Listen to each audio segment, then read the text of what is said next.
Believe it and achieve it. परिचय एक वकील थे जिनकी जिंदगी सफलता की सभी परिभाषाओं को पूरा करती थी। मकान था, गाड़ी थी, प्रैक्टिस चल रही थी। फिर भी रात को जब वे अकेले होते तो एक खालीपन सताता। एक दिन उन्होंने अपने सबसे बड़े सपने के बारे में सोचा जो उन्होंने कॉलेज के दिनों में देखा था, समुद्र किनारे एक छोटा सा रिजॉर्ट चलाना। पर यह ख्याल आते ही मन में आवाजें गूंज उठी, ये असंभव है, तुम वकील हो, होटेलियर नहीं, इसमें जोखिम बहुत है। उन्होंने ये सपना वहीं दबा दिया। क्या आपके साथ भी ऐसा हुआ है? एक छिपी हुई इच्छा जिसे आप व्यावहारिक नहीं कहकर टाल देते हैं। यही वो पल है जहां से believe it and achieve it की कहानी शुरू होती है। यही किताब उन आवाजों के खिलाफ एक हथियार है जो हमें हमारे सपनों से दूर कर देती है। आज की इस पूरी ऑडियो बुक में हम सीखेंगे कि कैसे हमारे विचार ही हमारी वास्तविकता का निर्माण करते हैं। कैसे एक शिक्षक जिसने कभी खुद को क्लासरूम तक सीमित माना, उसने अपने माइंडसेट को बदलकर एक इनोवेटिव एजुकेशनल ऐप बनाया। हम समझेंगे क्लियर विजन बनाने का तरीका, जैसे उस युवा लड़की ने समझा जो बस एक अच्छी नौकरी चाहती थी, लेकिन जब उसने कागज पर अपना आदर्श दिन विस्तार से लिखा, वक्त पर उठना, क्रिएटिव प्रोजेक्ट पर काम करना, शाम को डांस क्लास, तो रास्ता खुद ब खुद साफ होने लगा। और सबसे बढ़कर हम सीखेंगे एक्शन लेने का साहस। उस किसान की तरह जिसने सालों पुरानी अनुपजाऊ जमीन की सोच को त्याग कर नई तकनीकें सीखी और आज अपने इलाके के प्रगतिशील किसानों में गिना जाता है। तो चलिए इस सफर पर चलते हैं। आज का ये पूरा सत्र आपके लिए है। अपने आप को आराम से बैठा लीजिए और तैयार हो जाइए अपनी सोच को बदलने के लिए, क्योंकि जो आप मानते हैं वही आप हासिल करते हैं। अध्याय 1, सपनों की दुनिया में प्रवेश। सुनो, एक सवाल पूछती हूँ, वो कौन सी चीज है जो आपको सुबह बिस्तर से उठाती है? नहीं अलार्म घड़ी, नहीं वो आग, वो जुनून, वो तस्वीर जो आपके दिमाग के पर्दे पर बनी रहती है, आपका सपना। इस अध्याय का सार यही है, आपका सपना ही आपकी असली दुनिया की पहली सीढ़ी है। राइटर कहती हैं कि ज्यादातर लोग सपनों को ख्याली पुलाव समझकर जिंदगी की भीड़ में खो जाते हैं। वो कहानी सुनाते हैं रजत की, जो एक मध्यम वर्गीय परिवार से था। एक दिन उसके दोस्त ने उसकी पुरानी साइकिल देखकर कहा, अरे ये तो कब का मॉडल है, नई ले लो। रजत ने जवाब दिया, पापा कहते हैं पहले पढ़ाई पूरी करो, नौकरी लगो, फिर सब कुछ मिलेगा। यही वो फिर शब्द है जो सपनों को कल के कोने में धकेल देता है। लेकिन कहानी आगे बढ़ती है। रजत ने एक दिन खुद से पूछा, मैं वाकई क्या चाहता हूँ? सिर्फ नौकरी और गाड़ी, या कुछ बड़ा, कुछ ऐसा जो मेरे नाम से जाना जाए? उसने एक डायरी निकाली और उसमें लिखा, मैं एक ऐसा तकनीकी स्टार्टअप बनाऊंगा जो गांव के किसानों की मदद करे। बस यहीं से सब कुछ बदला। ये सिर्फ एक लाइन नहीं थी, ये एक घोषणा थी, उसकी अपनी आत्मा से की गई। देखिए ना, हमारा दिमाग एक शक्तिशाली कैनवस है। जब आप कोई सपना बार बार विस्तार से और विश्वास के साथ देखते हैं तो आपका मन उसे हकीकत मानने लगता है। राइटर इसे मानसिक ब्लूप्रिंट कहते हैं। जैसे एक इंजीनियर बिल्डिंग बनाने से पहले उसका डिजाइन बनाता है, वैसे ही आपको अपने जीवन का मानसिक ब्लूप्रिंट यानी सपना पहले स्पष्ट करना होगा। अब आप सोच रहे होंगे ये सब ठीक है, पर हकीकत तो अलग है। तो सुनिए, हकीकत यही है कि जो चीज आप आज हकीकत मानते हैं वो कभी किसी का सपना हुआ करती थी। आपका फोन, ये इंटरनेट, ये लाइट, सब किसी न किसी के सपने की ही तो देन है। इस अध्याय की सबसे बड़ी सीख ये है, सपनों की दुनिया में प्रवेश करने का मतलब है असल दुनिया से भागना नहीं, बल्कि उसे बदलने की पहली योजना बनाना है। रजत ने ऐसा ही किया। उस डायरी के पन्ने से निकला सपना धीरे धीरे रिसर्च में, फिर एक छोटे प्रोजेक्ट में और आखिरकार एक वास्तविक स्टार्टअप में तब्दील हो गया। तो अब आपकी बारी है। आज रात सोने से पहले पूछे खुद से, अगर कुछ भी असंभव नहीं होता तो मैं क्या बनना चाहूंगा? मैं क्या देखना चाहूंगा? उस तस्वीर को अपने मन में बनने दीजिए, क्योंकि यही पहला कदम है believe it and achieve it की इस यात्रा में। और ये यात्रा अभी शुरू हुई है। अगले अध्याय में हम जानेंगे कि इस सपने को कैसे एक ठोस लक्ष्य में बदला जाए। चलिए आगे बढ़ते हैं। अध्याय 2, कल्पना को विश्वास में बदलना। सुनिए, एक सवाल आपसे, क्या आपने कभी किसी चीज की इतनी तेजी से और स्पष्ट रूप से कल्पना की है कि आपको लगने लगा कि वो सचमुच हो सकती है? शायद एक नई कार, एक खूबसूरत घर, या फिर कोई बड़ी सफलता।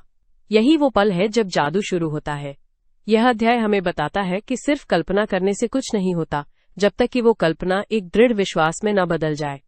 इसे ऐसे समझिए, कल्पना एक बीज है और विश्वास उसकी खाद और पानी। बिना विश्वास के वह बीज कभी अंकुरित नहीं होगा। किताब में एक शानदार उदाहरण है एक युवा खिलाड़ी का, जो हमेशा से एक चैंपियन बनने का सपना देखता था। वो रोजाना सोचता, काश मैं वो ट्रॉफी उठा पाता। लेकिन ये काश वाली सोच उसकी कमजोरी थी। एक दिन उसके कोच ने उससे कहा, बेटा, काश को अपनी डिक्शनरी से हटा दो, उसकी जगह जब लगाओ, जब मैं चैंपियन बनूंगा, जब मैं वो ट्रॉफी उठाऊंगा। और फिर क्या हुआ? उस लड़के ने अपनी मानसिकता बदल दी। अब वो सिर्फ सपना नहीं देख रहा था, बल्कि उस पर यकीन करने लगा था। वो रोज ट्रेनिंग से पहले और बाद में अपने हाथों में ट्रॉफी का वजन महसूस करता, स्टेडियम की आवाजें सुनता और खुद को विजेता के पोडियम पर खड़ा देखता। यह सिर्फ दृश्य नहीं था, यह एक अनुभव था। धीरे धीरे उसकी कल्पना उसके लिए इतनी सच्ची हो गई कि उसका पूरा व्यवहार, उसकी मेहनत और उसका आत्मविश्वास बदल गया। और जो चीज उसके दिमाग में इतनी सच थी, वो एक दिन दुनिया के सामने भी सच साबित हुई। देखिए, हमारा दिमाग एक फिल्टर की तरह काम करता है। अगर आपका विश्वास है कि मैं ये नहीं कर सकता, तो दिमाग उन्हीं रास्तों और सबूतों को ढूंढेगा जो आपकी इस सोच को सही साबित करें। लेकिन अगर आपका विश्वास है कि मैं ये कर सकता हूं, तो वही दिमाग समाधान, अवसर और ताकत ढूंढने लगता है। कल्पना को विश्वास में बदलने का मतलब है अपने दिमाग के उस फिल्टर को बदल देना। तो आप इसे कैसे करेंगे? किताब कहती है, अभिनय करो जब तक वो सच न हो जाए। इसका मतलब झूठ बोलना नहीं है। इसका मतलब है उस भविष्य की छवि को, जिसे आप सच करना चाहते हैं, अपने वर्तमान का हिस्सा बना लेना। अगर आप खुद को आत्मविश्वास से भरा देखते हैं, तो आज से ही एक आत्मविश्वासी व्यक्ति की तरह सोचिए, बोलिए और कार्य कीजिए जैसे वो खिलाड़ी करता था। ये अध्याय आज हमारे लिए क्यों जरूरी है? क्योंकि हम एक ऐसे दौर में जी रहे हैं जहां नकारात्मकता, संदेह और डर हर तरफ बिखरे हुए हैं। ऐसे में अपनी सकारात्मक कल्पना को एक अटूट विश्वास में बदलना ही वो शक्ति है जो हमें आगे बढ़ाती है। ये वो पुल है जो आपके सपने और हकीकत के बीच बनता है। तो अब से जब भी आप कोई बड़ी कल्पना करें, उसे बस एक खूबसूरत ख्वाब बनकर ना रहने दें। उसे अपने दिल की गहराइयों में बैठा दें, उस पर विश्वास की मोहर लगा दें, उसके होने का एहसास पहले से ही जीने लगे। क्योंकि जो चीज आपके मन में सच हो जाती है, दुनिया उसे सच होते देखने के लिए विवश हो जाती है। यही है कल्पना को विश्वास में बदलने का रहस्य। और याद रखिए, ये कोई जादू की छड़ी नहीं, बल्कि मनुष्य की सबसे शक्तिशाली मानसिक तकनीक है। अगला अध्याय हमें सिखाएगा कि इस विश्वास को कार्यरूप देने के लिए पहला कदम कैसे उठाएं। अध्याय 3, अविश्वास की दीवारों को तोड़ना। सुनिए, एक कहानी सुनाती हूँ। एक आदमी था जो हमेशा कहता था, मेरे लिए ये संभव नहीं है, मैं ये नहीं कर सकता। एक दिन उसके एक दोस्त ने उसे एक बंद कमरे में ले जाकर कहा, अंधेरे में सामने की दीवार तक जाओ और उसे धक्का दो। आदमी ने कहा, ये मोटी दीवार है, हिलने वाली नहीं।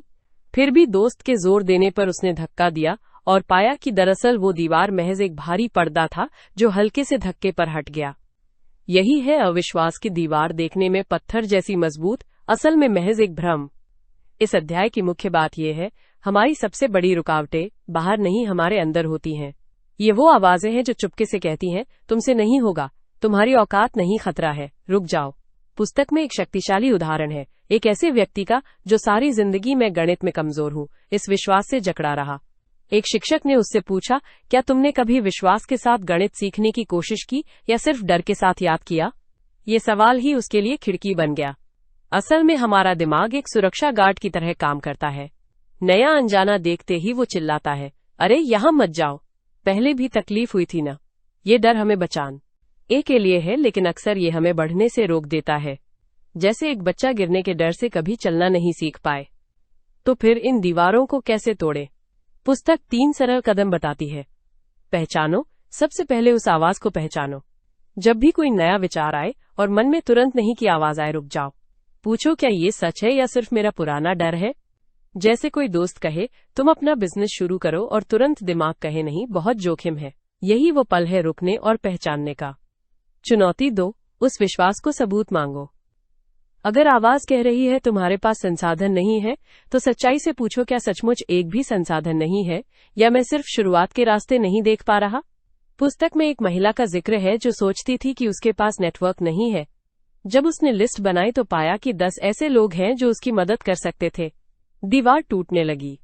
छोटी शुरुआत करो, पूरी दीवार एक साथ गिराने की जिद छोड़ो। एक ईंट हटाओ। अगर स्टेज पर जाने से डर लगता है तो पहले एक छोटे दोस्तों के समूह के सामने बोलो। अगर नौकरी छोड़ने का डर है तो पहले फ्रीलांसिंग से शुरुआत करो। हर छोटी जीत नए विश्वास की एक ईंट जोड़ती है। ये अध्याय आज के समय में कितना प्रासंगिक है। देखिए, न आज हमारे चारों तरफ नकारात्मकता, तुलना और असफलता का डर हवा में घुला है।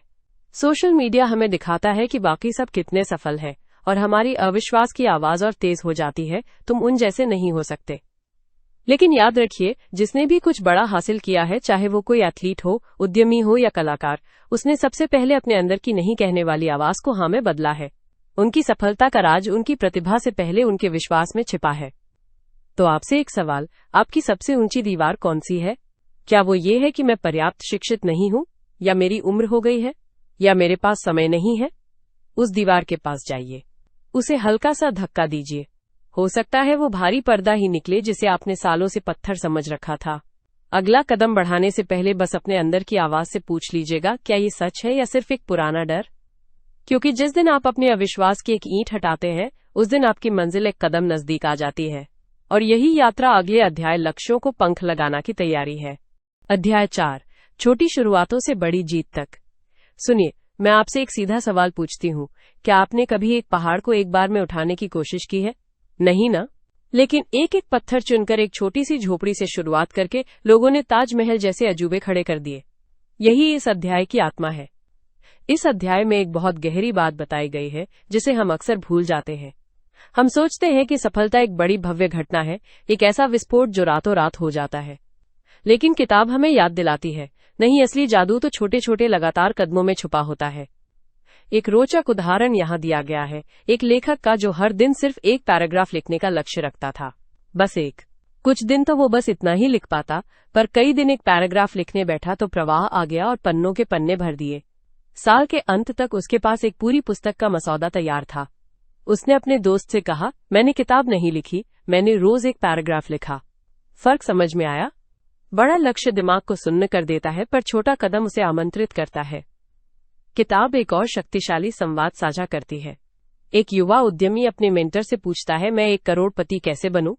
मेंटर मुस्कुराए और कहा, जैसे हर दिन ऐसा एक छोटा काम करो जो तुम्हारे कौशल का मूल्य बढ़ाए। एक नया शब्द सीखो, एक नए व्यक्ति से मिलो, एक छोटा सा पाठ पढ़ो। 1 साल में 365 छोटे सुधार, फिर देखना। यही तो है नियम। संयुक्त ब्याज का नियम सफलता पर भी लागू होता है। छोटे छोटे सुधार लगातार एक ऐसी दौलत बनाते हैं जिसकी कल्पना भी नहीं की जा सकती। तो आपके लिए इसका क्या मतलब है? मान लीजिए आप फिट रहना चाहते हैं। जिम का सालाना मेंबरशिप लेने और रोज 2 घंटे पसीना बहाने के बजाय क्यों न आज से सिर्फ 10 मिनट की सैर शुरू करें, या एक दिन में सिर्फ 5 गिलास पानी पीने का लक्ष्य रखें। ये छोटी शुरुआतें डर को खत्म करती हैं, जड़ता को तोड़ती हैं और सबसे बढ़कर जीत की आदत बनाती हैं। हर छोटी सफलता आपके अंदर विश्वास की एक ईंट जोड़ती है। इस अध्याय की प्रासंगिकता आज के इस तत्काल परिणाम के युग में और भी बढ़ जाती है। हम सब कुछ जल्दी चाहते हैं, तुरंत सफलता, तुरंत मान्यता। पर प्रकृति का नियम अलग है। एक बीज धीरे धीरे ही पेड़ बनता है। इसलिए अगर आप आज कुछ बड़ा हासिल करना चाहते हैं तो उसकी शुरुआत एक छोटे, स्पष्ट और निर्विवाद कदम से करें। बस आज, अभी। याद रखिए, हर महान यात्रा का पहला कदम सबसे छोटा होता है, पर सबसे महत्वपूर्ण भी।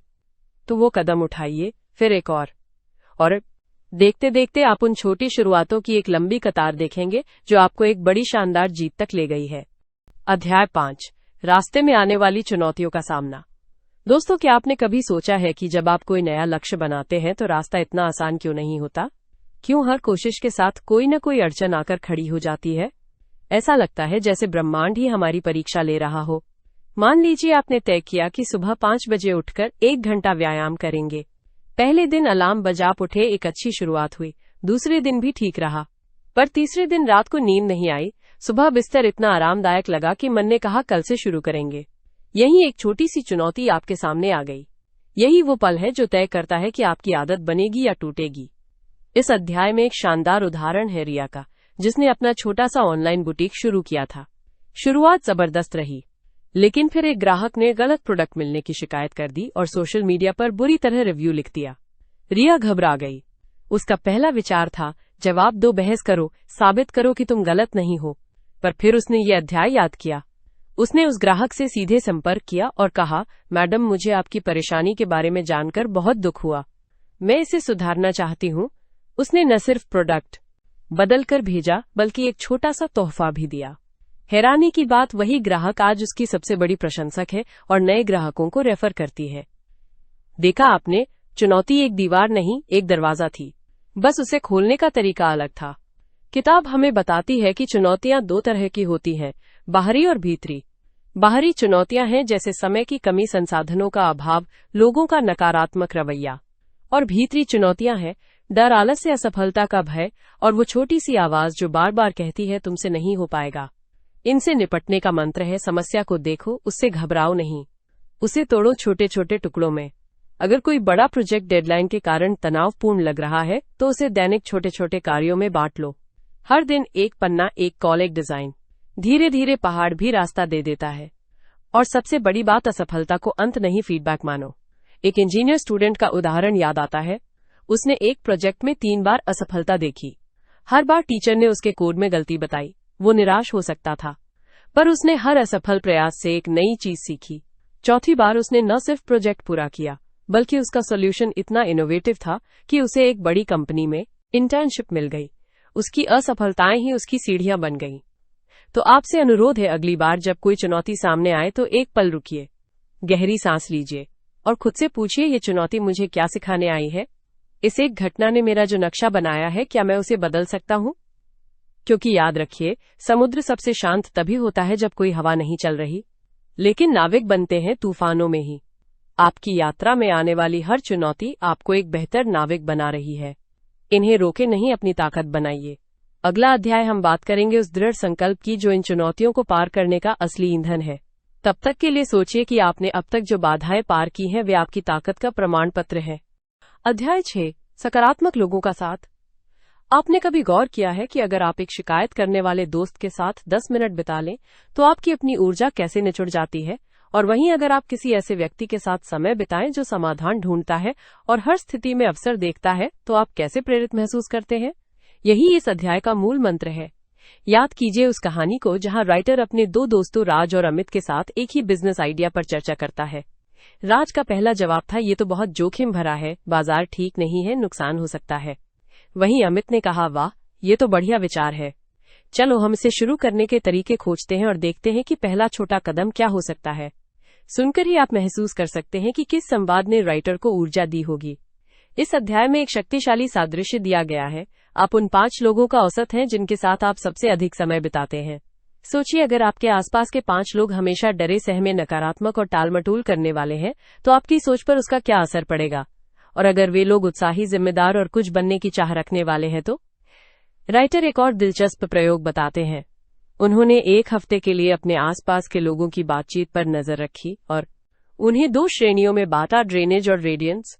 ड्रेनेज वे लोग थे जो हर बात में समस्या, शिकायत और बाधा देखते थे। वे आपकी ऊर्जा सोख लेते थे, जैसे ड्रेनेज पाइप। वहीं रेडियंस वे थे जो समाधान, संभावना और उत्साह फैलाते थे। उनके साथ बात करने के बाद आप और अधिक ऊर्जावान महसूस करते थे। है ना सीधा सादा फर्क पहचानने का तरीका? तो प्रिय श्रोता, अब सवाल यह है कि आप क्या कर सकते हैं। पहला कदम है जागरूक होना, अपने सोशल सर्कल का विश्लेषण करें। दूसरा है सीमाएं बनाना। ये मतलब नहीं कि आप नकारात्मक लोगों को पूरी तरह छोड़ दें, बल्कि उनके साथ बिताए जाने वाले समय और विषयों की सीमा तय करें। और तीसरा सबसे महत्वपूर्ण कदम है जानबूझकर ऐसे लोगों की तलाश करना और उनसे जुड़ना जो आपको ऊपर उठाए। इस अध्याय की प्रासंगिकता आज के डिजिटल युग में और भी बढ़ जाती है। हमारा साथ सिर्फ शारीरिक नहीं, वरन हमारे सोशल मीडिया फीड, हमारे व्हाट्सएप ग्रुप और हम जिन पॉडकास्ट को सुनते या ब्लॉग्स को पढ़ते हैं वे भी हैं। क्या आपका डिजिटल परिवेश आपको पोषण दे रहा है या आपकी ऊर्जा चूस रहा है? ये अध्याय हमें याद दिलाता है कि सफलता एक सोलो प्रदर्शन नहीं, एक टीम गेम है।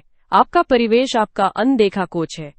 अगर आप उड़ना चाहते हैं तो उन पक्षियों के झुंड में रहिए जो ऊंचाई पर उड़ने का सपना देखते हैं, क्योंकि जैसा संग वैसा रंग, ये कोई कहावत नहीं, ये एक मनोवैज्ञानिक सत्य है जिसे आप आज से ही अपने जीवन में उतार सकते हैं। अध्याय 7, दैनिक अभ्यास की शक्ति। सुनिए, क्या आपने कभी सोचा है कि एक महान संगीतकार, एक शानदार एथलीट या एक सफल उद्यमी बनने के पीछे का सबसे बड़ा राज क्या है? ये प्रतिभा नहीं, बल्कि दैनिक अभ्यास का अनुशासन है।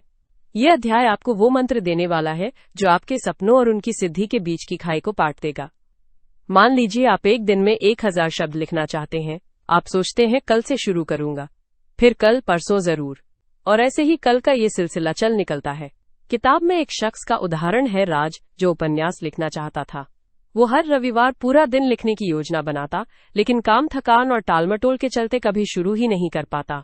एक दिन उसने फैसला किया कि वो रोज सिर्फ 200 शब्द ही लिखेगा, चाहे कुछ भी हो जाए।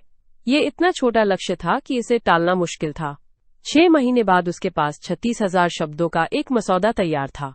यही है दैनिक अभ्यास की जादुई शक्ति, बड़े पहाड़ को रोज की एक एक चुटकी मिट्टी से हटाना। ये सिर्फ लेखन के बारे में नहीं है। किताब में प्रिया नाम की एक युवा गायिका का जिक्र है। वो महान गायिका बनने का सपना देखती थी, लेकिन उसे लगता था कि उसके पास पर्याप्त समय नहीं है। उसके गुरु ने उससे कहा, प्रिया, रोज सिर्फ 15 मिनट दो, लेकिन उन 15 मिनटों में पूरी तन्मयता से दो। बस एक राग के 2 सुरों पर ही काम करो। प्रिया ने ऐसा ही किया। कुछ ही महीनों में उसकी आवाज में पहले जैसी झिझक या अटकाव नहीं रहा। वो 15 मिनट का अभ्यास उसकी स्वचालित निपुणता बन गया। उसने महसूस किया कि छोटे लेकिन लगातार दोहराए जाने वाले अभ्यास से कौशल आपकी मांसपेशियों और दिमाग में इस तरह रच बस जाता है जैसे आपके चलने या साइकिल चलाने में होता है। आप उस पर सोचते भी नहीं, बस करते चले जाते हैं। तो आपसे पूछती हूँ, आप क्या हासिल करना चाहते हैं? फिट रहना, एक नई भाषा सीखना, व्यवसाय बढ़ाना? इसका रहस्य ये नहीं कि आप सोमवार को जिम में 3 घंटे पसीना बहाएं और फिर पूरे हफ्ते भूल जाएं। रहस्य ये है कि आप रोज सुबह 20 मिनट टहलने जाएं, या रोज 5 नए शब्द सीखें, या रोज 2 नए ग्राहकों से बात करें। संगति तीव्रता से ज्यादा शक्तिशाली है। इस अध्याय की प्रासंगिकता आज के इस त्वरित परिणाम के युग में और भी बढ़ जाती है। हम एक क्लिक में सब कुछ पाना चाहते हैं, लेकिन सच्ची उपलब्धि, चरित्र और महारत एक ऐसी इमारत है जो रोज एक ईंट रखने से बनती है। ये आपको ऐसा इंसान बनाता है जो अपने वादों के प्रति और खुद के प्रति विश्वसनीय है। याद रखिए, बारिश की बूंदें लगातार टपककर पत्थर को भी घोल देती हैं। आपकी रोजाना की एक छोटी कोशिश वो बूंद है। आज ही एक शुरुआत करें, एक ऐसा छोटा कदम जिसे आप रोज बिना किसी बहाने के उठा सकें, क्योंकि जो आप रोज करते हैं वही आप बन जाते हैं। और जब आप रोज अपने सपने के लिए एक कदम उठाएंगे तो एक दिन ऐसा आएगा जब आप मुड़कर देखेंगे और पाएंगे कि आपने एक पहाड़ पार कर लिया है। अध्याय 8, लक्ष्य प्राप्ति का उत्सव। सोचिए, आपने महीनों की मेहनत से एक पहाड़ की चोटी पर पहुंचने का लक्ष्य रखा था। आज आप शिखर पर खड़े हैं, हवा चेहरे पर लग रही है और नीचे दूर दूर तक फैला हुआ नजारा आपकी सारी थकान मिटा रहा है। अब आप क्या करते हैं? क्या बस पीठ फेरकर उतरने लगते हैं? नहीं नहीं, आप एक गहरी सांस लेते हैं, आंखें बंद करके उस पल को महसूस करते हैं और अपने आप से कहते हैं, मैंने कर दिखाया। यही लक्ष्य प्राप्ति का उत्सव है दोस्तों। ये सिर्फ परिणाम नहीं, बल्कि उस सफर का सम्मान करना है जो आपने तय किया था। इस अध्याय में हम सीखते हैं कि सफलता को सिर्फ चेकलिस्ट में एक टिक का निशान न बनाएं। याद कीजिए, पुस्तक में दिया गया वो संवाद जहां एक सफल व्यवसायी अपनी पहली दुकान के खुलने के दिन का जश्न मनाते हुए कहता है, उस दिन मैंने सिर्फ दुकान नहीं खोली थी, मैंने अपने डर पर जीत हासिल की थी, और उस जीत का केक काटना मेरे लिए हर साल की बिक्री रिपोर्ट से ज्यादा मीठा था। यही तो भावना है। अक्सर हम लक्ष्य पाने के बाद अगले लक्ष्य की ओर भागने लगते हैं जैसे कोई रेस का घोड़ा। लेकिन रुकिए, जश्न मनाना कोई विलासिता नहीं, बल्कि आपके दिमाग और आत्मा के लिए जरूरी ईंधन। ये वो पल है जब आप अपने अंतर्मन से जुड़ते हैं और कहते हैं, तुमने अच्छा किया। इससे नई ऊर्जा मिलती है, आत्मविश्वास पुख्ता होता है और आगे बढ़ने की प्रेरणा मिलती है। कैसे मनाएं ये उत्सव? इसके लिए कोई भव्य पार्टी जरूरी नहीं, ये तो एक शांत व्यक्तिगत क्षण भी हो सकता है। पुस्तक में एक युवा लेखिका का उदाहरण है जिसने अपनी पहली किताब पूरी की। उत्सव मनाने के लिए उसने एक शांत पार्क में जाकर वही पहला पन्ना दोबारा पढ़ा जिसे लिखने में उसे सबसे ज्यादा डर लगा था। उसने खुद को आइसक्रीम खिलाई और बस उस उपलब्धि के भाव को महसूस किया। यही तो है असली जश्न, अपनी यात्रा की गरिमा को पहचानना। यह अध्याय हमें याद दिलाता है कि लक्ष्य का मिलना उतना महत्वपूर्ण नहीं है जितना लक्ष्य तक पहुंचने वाला व्यक्ति बन जाना। आप चुनौतियों से लड़कर, अनुशासन से रहकर, हार न मानकर एक नए सबल इंसान बन चुके होते हैं, और इस बदले हुए आपका सम्मान करना ही सबसे बड़ा उत्सव है।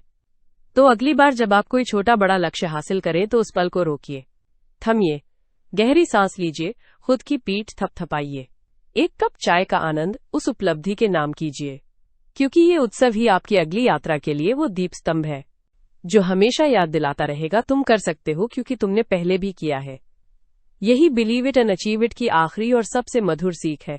जीत का स्वाद चखना जीतने जितना ही जरूरी है।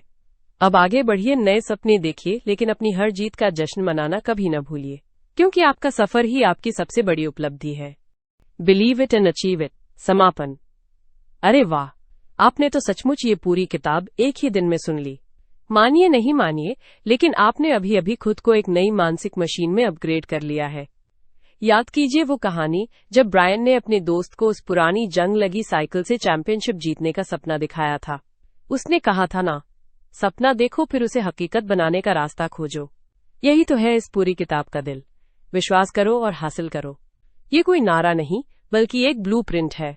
पहले अपने दिमाग में उस सफलता की तस्वीर बनाओ, उसके स्वाद, गंध, आवाज को महसूस करो, बिल्कुल वैसे जैसे आपका पसंदीदा खाना बनने की खुशबू आपको रसोई तक खींच ले जाती है। फिर उस तस्वीर को हकीकत में बदलने के लिए कदम दर कदम काम करना शुरू कर दो। आप सभी श्रोताओं का बहुत बहुत धन्यवाद कि आपने आज इस यात्रा में मेरा साथ दिया। आपकी ये ऊर्जा ही है जो हर कहानी को जीवंत बना देती है।